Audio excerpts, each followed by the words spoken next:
In this video, I'm going to concisely tell you why, in effect, being right-wing makes a person smarter. Let me go into a bit of my own history. When I was between the ages of, let's say, 14, 15 or so, and maybe 21 or so, I was a liberal. I considered myself to be not only a liberal, but a radical leftist. Now, what exactly I meant by that, and how naive I was during that time period, and of course there were also exceptions to the rule. Like I was never big on libertinism and things like that. But I considered myself a leftist. I considered myself, a radical. Sometimes I think I maybe flirted with being a communist. Anyhow, what I was definitely was a liberal. And during that time period, I didn't really have to think much about what other people who thought differently than me thought of my ideas or the ideas, or I really didn't have to wrestle with the ideas that they had, because my ideas, I didn't know this at the time, but the reason is that my ideas were predominant in the media, in the culture. I saw them reflected in nearly every television show that I watched. I saw them reflected in, Saturday Night Live comedy, which was better back then. Believe me, it was still. This was when liberals could still be funny. This was the late '80s, early '90s, and most, it was just. An echo chamber. It was a culture-wide echo chamber. And that's because liberalism is the predominant ideology in the West. It has been for forever. Now, liberalism itself has changed. The liberalism of 2024 is not the liberalism of 1987. But nevertheless, it's still, people who call themselves liberal and who believe in a set of ideas that are deemed to be liberal. That has not changed, even if the ideas themselves have in many ways radically changed, and not for the better. I think a liberal. I'll take myself as a liberal in 1988 over a standard liberal in 2024 any day. I'll say that too. But all of that aside, when I was a liberal, I didn't really have to examine anything other than my own, my own thoughts and how they were reflected in the echo chamber that surrounded me. And when I say echo chamber, I don't just people who live in. Typically, what we mean when we say echo chamber is we mean somebody who just lives in an environment, a very closed off environment, a sheltered environment, an insular environment. And here it was insular, it was closed off, but it was culture wide. So everybody who is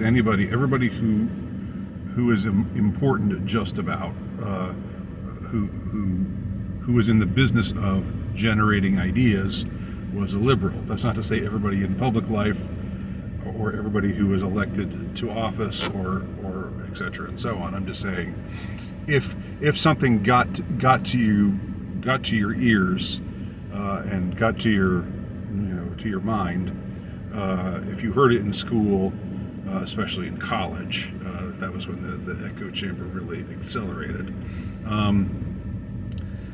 Or if you heard it in the media, or if you heard it in a movie, it was liberal. When I changed when I saw that I was wrong, and this happened around the age of 21, 22 or so, and I eventually became right wing.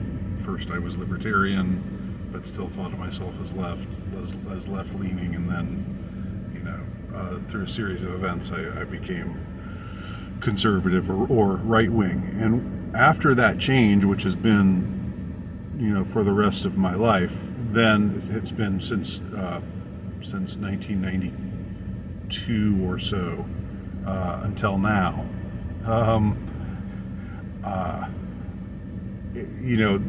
Things have felt radically different because I've been aware that my way of thinking is not in step with the culture around me. And when I say the culture around me, I mean the culture that they're trying to pump into our brains. I'm not talking about, the culture of a town you might come across, or this, that, or the other thing. I'm not denying that conservative hamlets don't exist, and in many places they exist and thrive.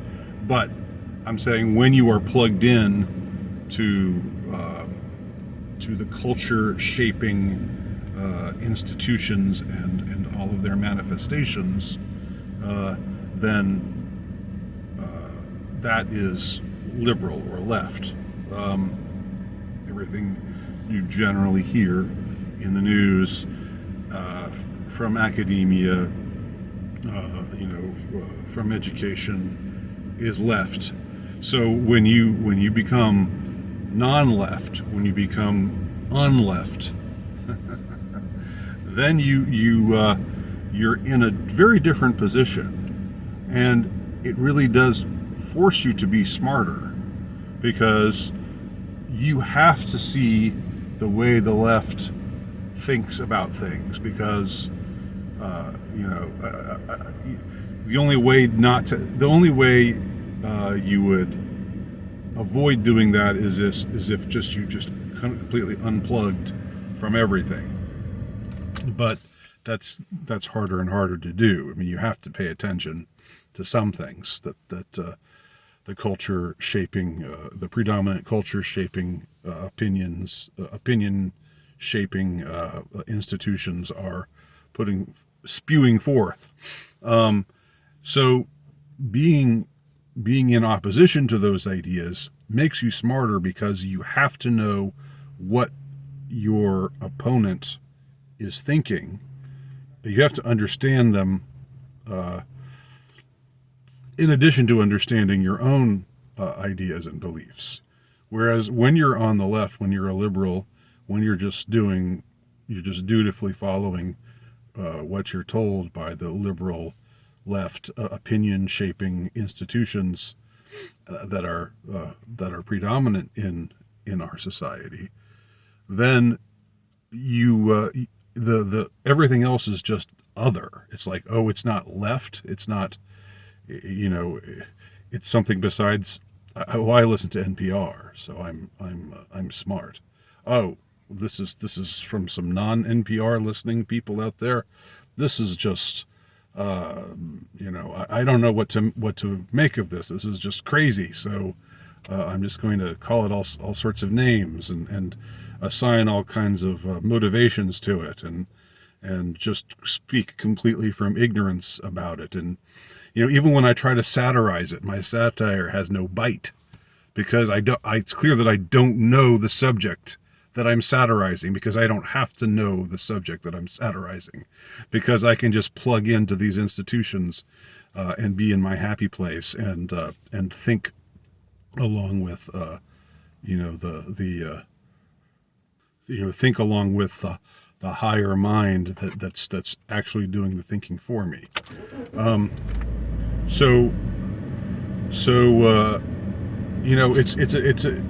It's a more, having seen it from both sides of the spectrum, albeit for a much longer time from the side that I'm on right now, but still remembering what it was like to be on the other side, you understand that you get challenged much more when you go against the predominant way of thinking, which is the liberal left way of thinking.